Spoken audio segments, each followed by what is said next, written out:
Welcome to the SpreadX Weekly Financial Market Preview. We're going to look ahead at Next. Got interim figures out on Wednesday. Yeah, Next, you would expect Next to not be doing very well this year, given how doom and gloom the UK retail sector has been. However, I think its stock price is up like 30% since the year began, which is, good for any stock this year, let alone one in the retail sector. Yeah. That does have to be put into context of the last couple of years. At the end of 2015, it was tickling £80 per share, and it's now around the £60 mark. So it's still got a long, long way to go before it gets back to those highs. But still, if you look at just 2018 alone, that's a very, very strong performance.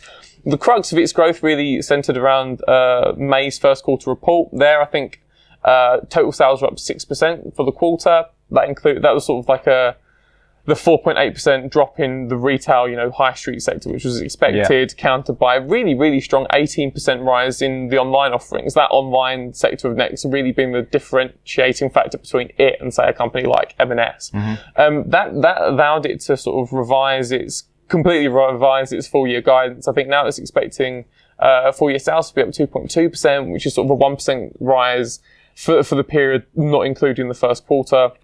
More importantly, pre-tax profit is expected to come in at £715 million. I think that's going to be like a 1.3% decline year on year, which is far better than the 2.9% drop that had been previously expected before that first quarter announcement. In terms of its sort of interim figures on Wednesday, it's going to be interesting to see how much of a boost sort of the never-ending heat wave in the UK at the moment has been, given that the reason why its figures in the first quarter were so strong was that that first quarter period saw unexpectedly warm weather drive sales higher. So obviously we've had very, very, very hot weather. People might be having to buy, new outfits to cope with sort of the hellscape the UK's become.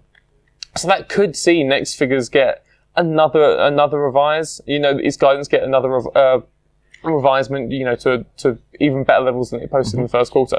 And that's really going to be key on Wednesday, whether or not there is a change to that guidance following the warmer weather recently.